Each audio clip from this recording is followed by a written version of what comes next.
आपने मेनोपॉज़ की बात की, तो इसके बारे में थोड़ा-सा बताइएगा कि ये किस एज में प्रॉपर स्टार्ट होता है और पेरी मेनोपॉज़ और मेनोपॉज़ में क्या डिफरेंशिएशन है? पेरी मेनोपास का वर्ड जहाँ भी आएगा, पेरी का वर्ड जहाँ भी आएगा, पेरी फ्री, ठीक है, हुँ, एक सेंट्रल पॉइंट है, ये मेन चीज़ है, और उसके इर्द गिर्द का अभी ग्रे जोन जो है उसको कह लें।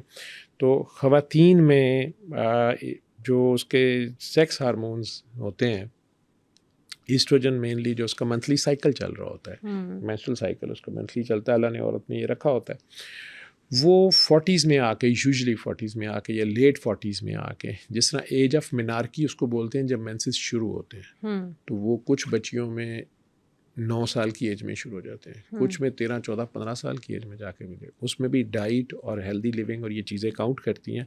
फिर मुख्तलिफ रेसेस में डिफरेंट है, ये हुँ, भी डिफरेंट है।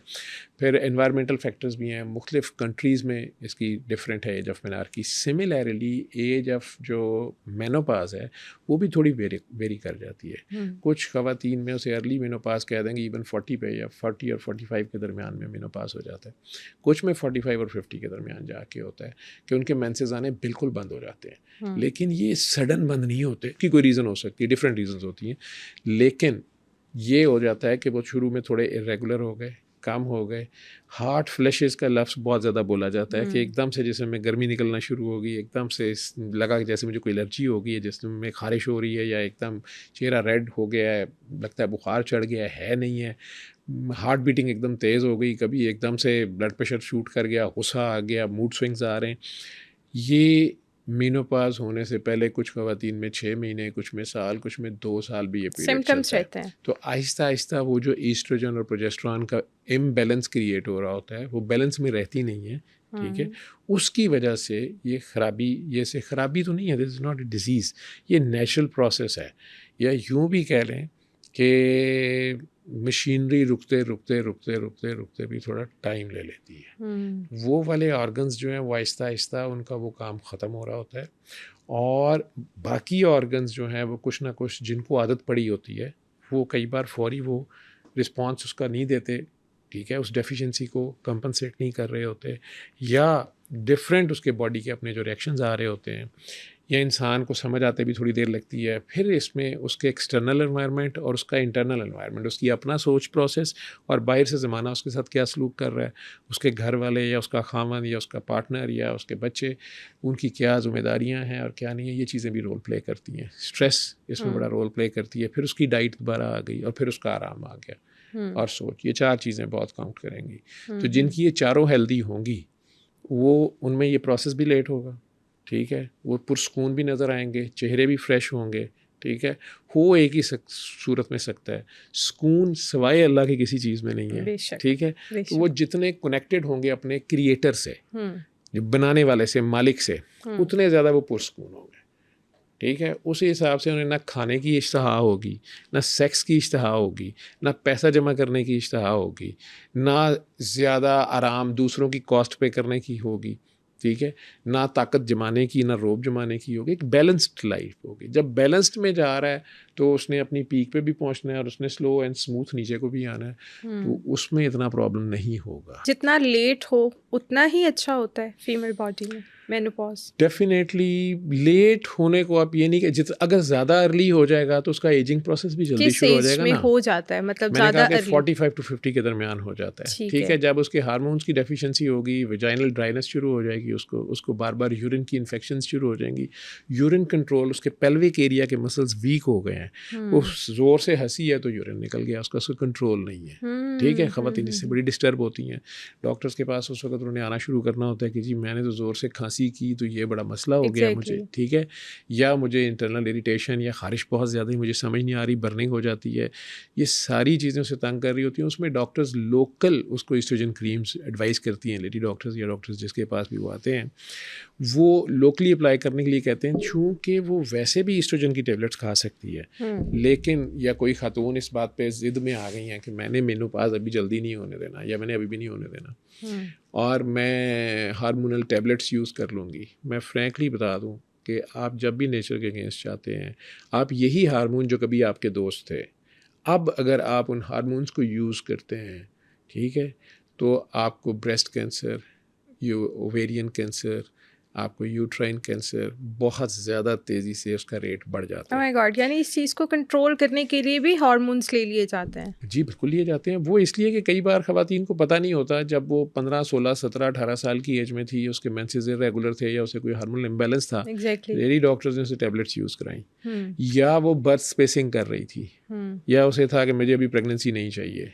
ठीक है? या लाइक बाहर के मुल्कों में विदाउट मैरिज सेक्स बहुत ज़्यादा है, उसमें वो अनवांटेड प्रेगनेंसीज़ के वर्ड यूज़ करते हैं, उसमें पिल बड़ी फ्रीक्वेंट यूज़ हो रही है जी, वो ले रही हैं कि वो उसको प्रेगनेंसी नहीं अभी चाहिए, ठीक है? सेफ सेक्स और वो सारी चीज़ें।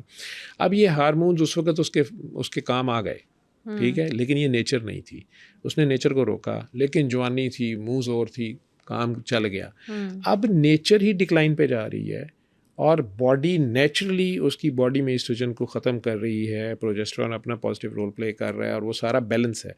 उसमें उसने लैक ऑफ नॉलेज की वजह से या अनड्यू नॉलेज की वजह से गूगल पे बैठे, क्या है जी हार्मोनल इम्बैलेंस, उसे ये पता नहीं कि ये हार्मोनल इम्बैलेंस नहीं है, नेचुरल प्रोसेस हो रहा है, उसका मेनोपॉज हो रहा है। उसने वही टैबलेट्स फिर यूज़ कर ली, कॉन्ट्रासेप्टिव्स फिर यूज़ कर ली, ठीक है? अब ये जो इम्बैलेंस वो क्रिएट कर रही है खुद, या उसकी डॉक्टर साहिबा उसको कह रही है कि नहीं आपकी स्किन के लिए, अभी वो एक्टिंग करना चाहती है, वो परफॉर्मिंग आर्ट्स में है कहीं, तो वो कह रही है नहीं जी नहीं मुझे, मैं तो अभी ऐसे और वैसे, वो सारा कुछ कर लें, ठीक है, लेकिन फिर कैंसर के चांसेस बहुत ज़्यादा बढ़ जाते हैं इन लोगों में, और हैं भी, और ये मेडिकली प्रूवन चीज़ें हैं कि उन लोगों में फिर, या बर्थ पहले बेबी नहीं हो रहे थे, उन्होंने टेस्ट ट्यूब बेबीज़ जो आम टर्म यूज़ होती है, उसके लिए बहुत ज़्यादा हार्मोनल थेरेपीज़ ट्राई की, ठीक है, वो सारे इम्बैलेंसेस क्रिएट किए। आप उस वक्त तो उसे बर्दाश्त कर गए, ये सारा हो गया, लेकिन अंदर एक दूसरा स्लो प्रोसेस शुरू हो गया और वो ज़ाहिर हो जाएगा यहाँ आके, ठीक है।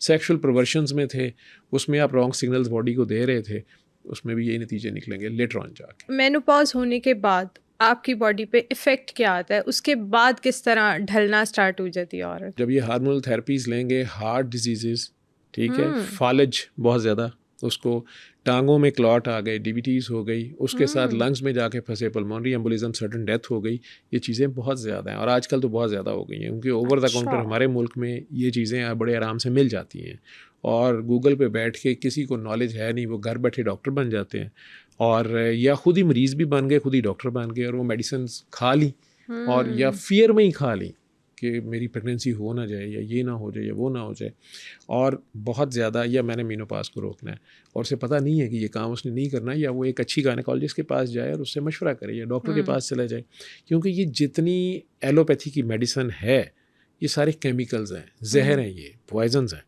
आप उन्हें जब इनजुडिशियस यूज़ करेंगे, ठीक है, ये ओवर द काउंटर नहीं है, लेकिन हमारे मुल्क में कोई लॉज नहीं है, तो वो हर बंदा जहाँ से मर्जी, मेडिकल स्टोर वाला खुद ही दे रहा होता है लोगों को, ब्लड प्रेशर की दवाई खा लो जी, फलाना खा लो। जो ही इम्बैलेंस क्रिएट होगा, ब्लड क्लॉटिंग उसकी ज़्यादा होगी, तो उसकी बॉडी में कहीं भी फालज, ब्रेन में क्लॉट आ जाएगा, लेग में आ जाएगा, हार्ट अटैक हो जाएगा।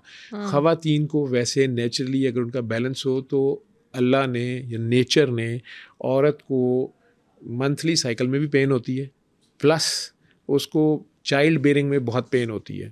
मर्द को इसके मुकाबले में, लेकिन औरत को अगर वो हार्मोनल इम्बैलेंस में नहीं जाती, तो उसको हार्ट अटैक यूजुअली नहीं होता, उसे हाई ब्लड प्रेशर नहीं होता इस दौरान, लेस लाइकली होता है, ठीक है। मर्दों में हार्ट अटैक बहुत अर्ली हो सकता है, तो मर्द को हार्ट अटैक की पेन सेकंड नंबर पे पेन है, डिलीवरी की पेन नंबर 1 पे है, और नंबर 2 पे हार्ट अटैक की पेन है। तो मर्दों को बहुत अर्ली एज में हार्ट अटैक्स हो सकते हैं एज कम्पेयर टू लेडीज़। मीनोपाज के बाद दोनों बराबर आ जाएंगे, दोनों में रेशो बराबर है। अच्छा। लेकिन अब एक खातून है, वो कह रही है नहीं मैं एस्ट्रोजन खाती रहूँगी, या मैंने एस्ट्रोजन यूज़ करनी है, मैंने अपनी स्ट्रेंथ के लिए, व्हाटएवर जो भी वो उसका है, तो फिर उसके अंदर ये जितनी डिजीज़ हैं, इनके chances sudden heart attacks, kidney failure, heart failure और ब्रेन स्ट्रोक होने के चांसेस बढ़ जाते हैं।